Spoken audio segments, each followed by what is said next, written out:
خواتین و حضرات، دوسری جنگ عظیم کے بعد جو سیاسی نظام وجود میں آیا، یہ کہہ لیں کہ جو سیاسی نظام پوری دنیا میں دکھ رہا تھا، وہ اصولوں پر مبنی یا یہ کہہ لیں کہ رولز بیسڈ آرڈر تھا۔ Democracy, sovereignty, territorial integrity, rule of law جیسی اصطلاحیں وجود میں آئیں، اور ایک عرصے تک یہ لگ رہا تھا کہ پہلی اور دوسری جنگ عظیم کی خوفناک تباہی اور اتنا کچھ جھیلنے کے بعد اب شاید اقوام یا ممالک کسی جھمیلے میں نہیں پڑیں گے، خون خرابہ نہیں ہوگا، اب انسانوں نے عقل کے ناخن لے لیے ہیں، بیٹر سینس پریویلز ناؤ۔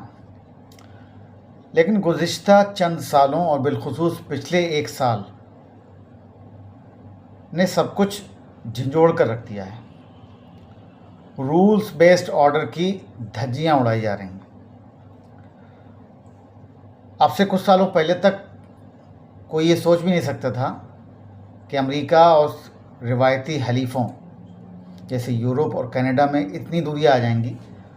کہ کینیڈا کے پرائم منسٹر کو یہ کہنا پڑے گا Canada's old relationship with the United States based on deepening integration of our economies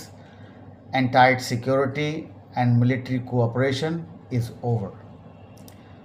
یعنی امریکہ سے قدیم تعلقات جن کی بنیاد معیشتوں کا اتحاد اور سیکیورٹی کا تعاون تھا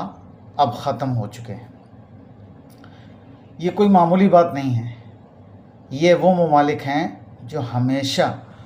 امریکہ کی پشت بنائی کرتے رہے ہیں، ہمیشہ سر تسلیم خم کرتے رہے ہیں۔ اس سے بھی آگے کی بات یہ ہے کہ اب ممالک ڈپلومیسی کے بجائے ہارڈ پاور پر یقین کرنے لگے ہیں۔ گزشتہ سال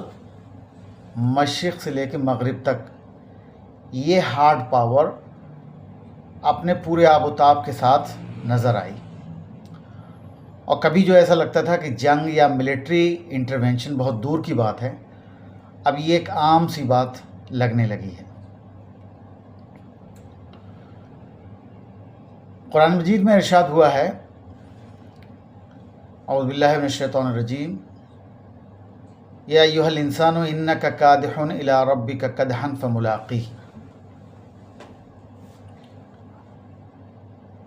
یہ کوئی عام آیت نہیں ہے کہ جس میں انسان کی طبعی موت یا فطری خاتمے کا ذکر ہو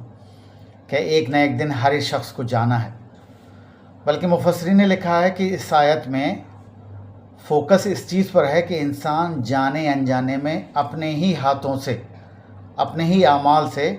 اپنی تباہی لکھ رہا ہے۔ ہارڈ پاور کے ذریعے، جنگوں کے ذریعے